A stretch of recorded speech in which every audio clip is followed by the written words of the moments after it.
In the energy quadrant, taking a look at a strong bounce in the July WTI crude oil futures contract. Crude oil had its strongest percentage move today since the move higher on March 13th. And it's broken out of the upper trend line of the downward sloping channel that crude oil has been in since about April 8th. Today we got the highest close for WTI crude since April 30th, and in the 2 consecutive sessions of higher prices, we've had a 4.29% increase in the price. With just 1 day of price action, crude oil is now working on its strongest week higher since the week of April 1st. The high today broke $80, $80.19. That was up 3.15%. The low barely crossed into the negative territory. 77.69 was only down 4 basis points, which is 0.04%.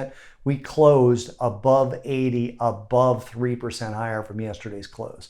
Geopolitics, part of the reason a missile attack on a cargo ship in the Red Sea off the coast of Yemen, according to AP. As of the latest reports, crew was safe and the vessel was moving on to its next port of call. Although it had taken on some water, the vessel was flagged of being from the Marshall Islands, but it was managed by a shipping company out of Greece. If it's confirmed that it was attacked by the Houthi rebels, it kind of increases overall geopolitical tensions in the Middle East, and that could potentially become a tailwind for gold.